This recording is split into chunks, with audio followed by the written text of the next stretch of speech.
Hello everyone, কেমন আছো তোমরা সবাই? আশা করি তোমরা সবাই খুব ভালো আছো। আমরাও অনেক ভালো আছি। এটা ছিল সরস্বতী পুজোর পরের দিন। জানো তো আমাদের বাড়িতে না প্রতি বছর সরস্বতী পুজো হয়, বাট এবার একটু প্রবলেমস এর কারণে না পুজোটা আর করা হয়নি। যতই হোক সরস্বতী পুজো একটা ইমোশন, তো কোথাও আর বেরোনোও হয়নি, তার জন্য মনটা খুব খারাপ ছিল। তাই অনেক কান্নাকাটি বায়না করে না মায়ের কাছে রিকোয়েস্ট করলাম যে আমি একটু ঘুরতে যেতে চাই। তো দেখো, মা আমার রিকোয়েস্টে রাজি হয়ে গেছে।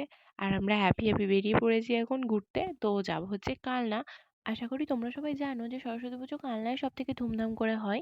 আমরা মোটামুটি প্রতি বছরই কালনায় ঠাকুর দেখতে যাই, বাট এবার একটু প্রবলেম ছিল, কিন্তু লাস্ট মোমেন্টে আমি খুব খুশিই হয়েছিলাম যে আমরা আসতে পেরেছি। তো দেখো এই যে চলে এসেছি। এটা ছিল প্রথম প্যান্ডেল।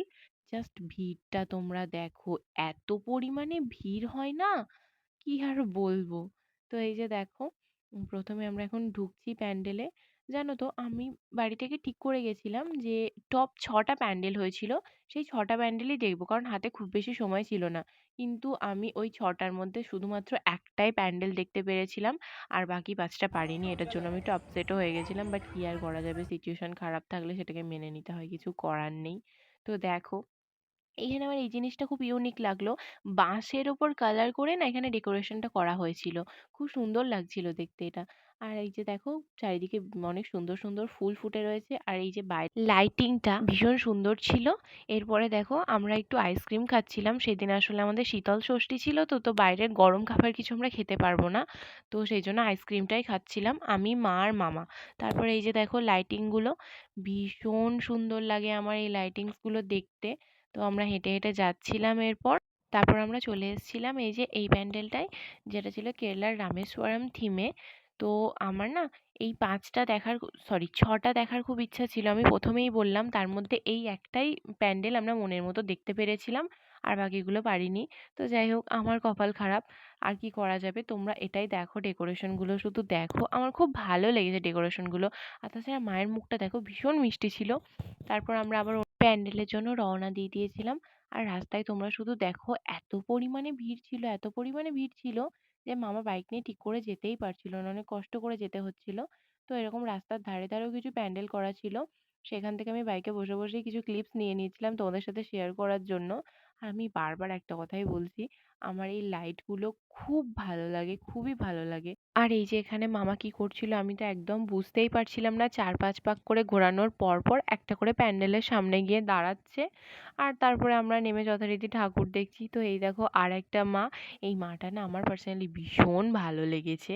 তো যাই হোক, তারপর দেখো এই যে একটা প্যান্ডেল, এটা প্রতিবার না ভীষণ ইউনিক ইউনিক থিম করে। তো আমার এই জায়গাটাকে খুব ভালো লাগে। আমি আগের বছরের একটা ছবি এখানে অ্যাটাচ করে দেবো, তোমরা দেখবে। আমার কাছে না আগের বছরের পুরো প্যান্ডেলের ছবিটা নেই, তবে তোমরা মায়ের ছবিটার পিছনে দেখতে পাচ্ছিলে কিছু বালুনস বালুনস ছিল। তো আগেরবার পুরো প্যান্ডেলের থিমটাই না এরকম বালুনস দিয়ে করেছিল, এমনকি ঠাকুরটাও বালুনসের করা ছিল, ভীষণ সুন্দর ছিল। বাট আফসোস আমি ছবিটা রাখিনি, ডিলিট করে ফেলেছি। থাকলে আমি অবশ্যই তোমাদের সাথে শেয়ার করতাম। ভীষণ সুন্দর করেছিল এই প্যান্ডেলটা, প্রতিবার ভীষণ ইউনিক ইউনিক করে।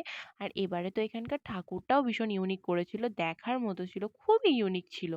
আর তারপর দেখো আমরা আরেকটা প্যান্ডেলে চলে এসেছি। এটা পুরো হরিয়ালি থিমের ওপর ছিল।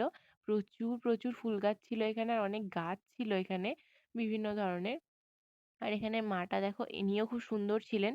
তারপরে দেখো আর একটা, এই যে এটা হচ্ছে প্রেম মন্দিরের থিম।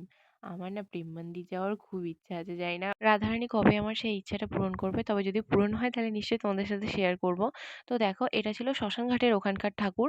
তো একটু অন্যরকম থিম ছিল, কি ছিল সেটা আমি নিজেও বুঝতে পারিনি, বাট ভিতরটা ভীষণ সুন্দর ছিল।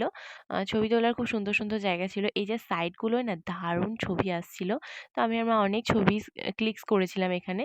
তো তারপর আমি মাকে বলছিলাম, মা আমাদের তো একটাও ভিডিও নেওয়া হলো না। তো আমি আর মা এখানে একটা ভিডিও করছিলাম। মামাকে বললে মামা তো ভিডিও করবে না।